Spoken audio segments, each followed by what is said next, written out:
in determining that our poverty rate is 11%, or 36 million Americans, which makes us look bad, only will consider direct cash payments from the federal government to poor people, such as, let's say, SSI payments or TANF payments.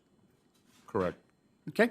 And isn't it true that the Census Bureau, in determining poverty, doesn't include non-cash payments? It doesn't include Medicaid or food stamps or housing subsidies or refundable tax credits. Isn't that true?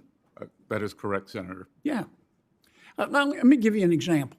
At a Senate Banking Committee hearing on Thursday, things took an unexpected turn, and the laughs came just as fast as the policy talk. Senator John Kennedy of Louisiana had the room cracking up after taking a playful jab at fellow Republican Senator Tim Scott of South Carolina. And it was all about time management. What started as a routine hearing quickly turned into a viral moment, as Kennedy's trademark humor stole the spotlight and caught everyone off guard, including Scott himself.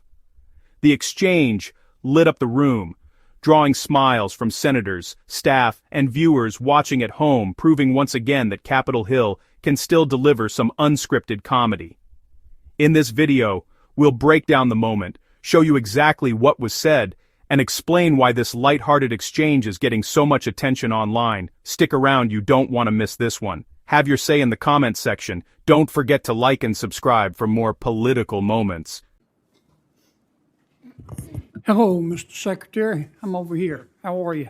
Good. Mr. Secretary, as you're also head of the IRS, we've had some tough ice storms. Would you and your colleagues consider an extension on allowing extension to allow people to file taxes a little bit later?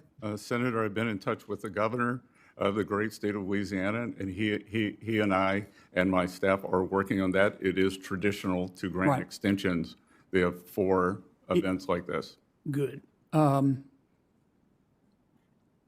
If Canada came to the United States, well, let me preface this by saying I understand that tariffs have a number of purposes, but the foremost reason for tariffs is to try to stop other countries from taking advantage of us through either their tariffs or trade barriers. If Canada, for example, came to the United States and said, we're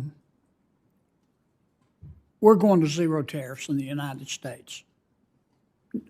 All of them are off on our end.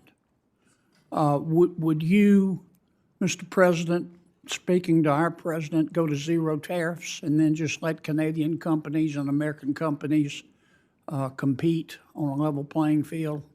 Absolutely not. As we saw last week, when 2 weeks ago, when Prime Minister Carney went to China, he lowered tariffs on Chinese EVs from 100% to 6%. U.S. has a 100% tariff on Chinese EVs. We couldn't let our northern border be used as a way for Chinese EVs to come into the U.S. Right. Okay. I'm going to lead you a little bit because Senator Scott is a she-bear when it comes to time. The poverty rate, according to the Census Bureau, is 11%, isn't it, in America? I'll take your word, Senator. And that's the Census Bureau defines poverty, is it not?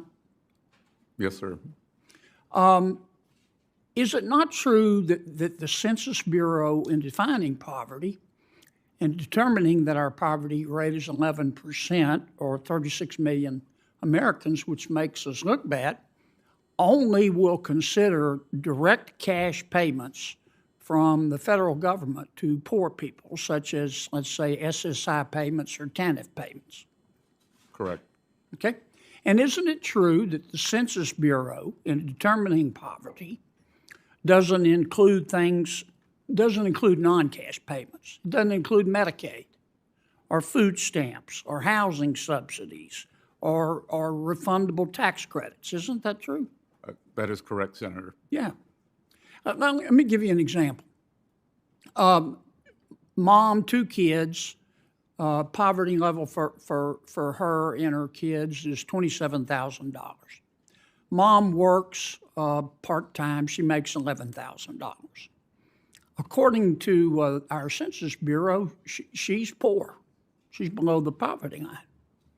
But she also receives,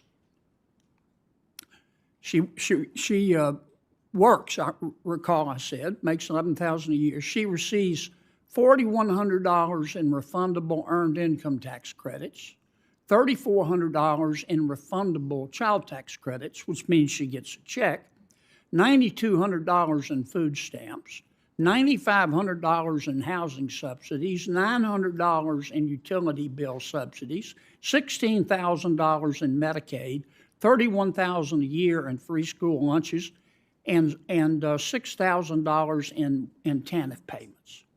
If you add that up, that's $64,100 a year, according to math. I'll believe your arithmetic, Senator. Okay.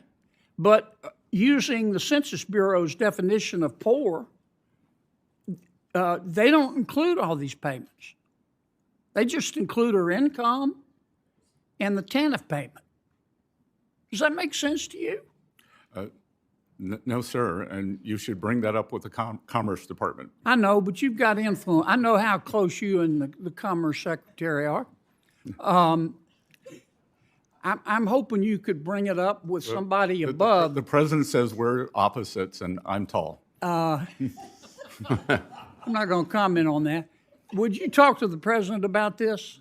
If you include all cash and non-cash payments, the poverty rate in America is 1%.